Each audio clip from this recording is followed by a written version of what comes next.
Muminina alayhi salam anasema katika maneno yake, idha ardhala Allahu abdan hadhara alayhi alilm.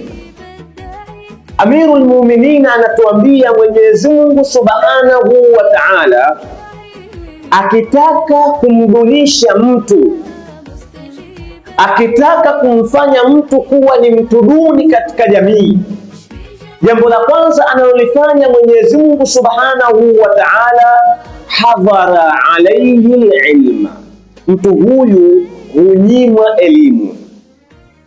Hii inatuonyesha ya kwamba elimu ni katika mambo yanayoweza kumnyanyua mwanadamu katika jamii na kumshusha. Leo hii tunapoangalia maisha yetu ya kijamii, ni namna gani maisha haya hayawezi kwenda isipokuwa tutakapokuwa na wasomi. Msomi katika jamii ni lazima aheshimiwe, ni lazima azingatiwe. Leo hii tuna mahospitali yaliyo bora. Kwa nini? Kwa sababu tuna watabibu, tuna madaktari walio bora. Ili tuweze kupata viongozi walio bora, ni lazima tuwekeze katika elimu, kwa sababu elimu ndiyo inayomfanya mtu kuwa bora, na mtu atakapokuwa bora ndipo jamii inapokuwa bora. Tofauti na jamii itakayokosa wasomi, jamii itakayokuwa inaongozwa na watu wapuuzi, watu duni, watu hawa hufanya jamii hiyo vile vile kuwa duni.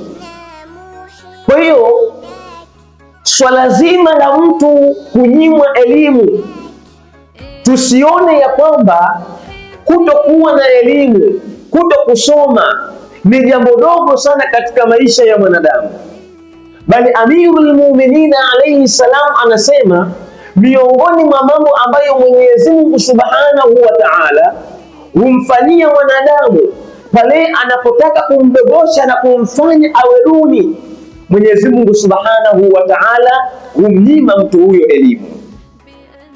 Angalia leo hii ni namna gani jamii inawaheshimu maulama, ni namna gani jamii inawaheshimu wasomi mbalimbali, sawa wawe ni wasomi wa dini, wawe ni wasomi wa sekula, wawe ni wasomi wa elimu nyingine, lakini namna gani jamii inaona ya kwamba watu hao wanahitajia kuheshimiwa kwa namna gani katika maisha yetu.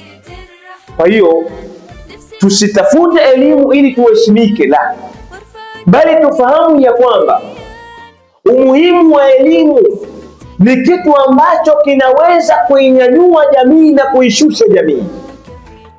Tutakapokuwa watu duni kwa kukosa kwetu elimu, tufahamu ya kwamba hiyo itakuwa ni sababu ya jamii yetu kuwa duni kwa kukosa watu waliokuwa na elimu.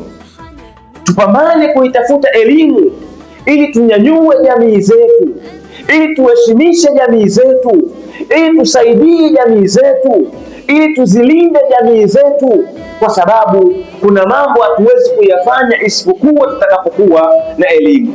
Wassalamu alaikum wa rahmatullahi